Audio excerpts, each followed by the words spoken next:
எல்லாருக்கும் வணக்கம்ங்க. இயற்கை சீற்றத்தில் எல்லோரும் சேஃபாக இருப்பீங்க நம்புகிறேன்.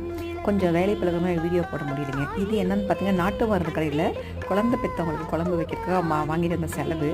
வாங்கிட்டு வந்து சீலகை மட்டும் இடிச்சிட்டு நல்லா வறுத்துட்டு பொடி பண்ணி கைப்படாமல் டப்பாவில் போட்டு வச்சுக்கிட்டா நாட்டுக்கோழி குழம்பு, சூப்பு, தனியாக முட்டை வேக வச்சு இல்லை முருங்கைக்காய், சின்ன வெங்காயம், வெள்ளை பூண்டுலாம் போட்டு கூட குழம்பு வைக்கலாம். மிளகாத்தூள், பச்சை மிளகாய் சேர்க்க வேண்டாம். இதுக்கு தாளிப்புக்கு மட்டும் ஒரே ஒரு வரமிளகா போட்டு போது இதிலே காரம் இருக்கும். நாங்கள் வந்து வெறும் வயிற்றோட ஏன்னா புள்ள பெற்றதுக்கப்புறம் புள்ளத்தாச்சியாக இருக்கும் போதும் சரி அங்கே தெய்வம், அதனால் ரொம்ப பக்குவமாக பார்த்து பயபக்தியோடு செய்வோம். இப்போ அளவு சொல்கிறேன். சதக்குப்பம் 100 கிராமு, சித்திரத்தை 30 கிராமு, சுக்கு 30 கிராமு, வால் மிளகு 10 கிராமு, வெள்ளை மிளகு 10 கிராமு, மிளகு 10 கிராமு, திப்பிலி 20 கிராமு, ஓமம் 30 கிராமு, கருஞ்சீரகம் 30 கிராமு, கடுகு 20 கிராமு, தேசவரம் 30 கிராமு, வரலி மஞ்சள் 2 பீஸ் போதும், அதிமதுரம் 20 கிராமு, அகரகரம் 20 கிராம், பால் பெருங்காயம் 20 கிராம். இது நல்லா வறுத்து சூடு பண்ணி கைப்படாமல் இந்த மாதிரி டப்பாவில் போட்டு வச்சுட்டு தேவையப்போ யூஸ் பண்ணி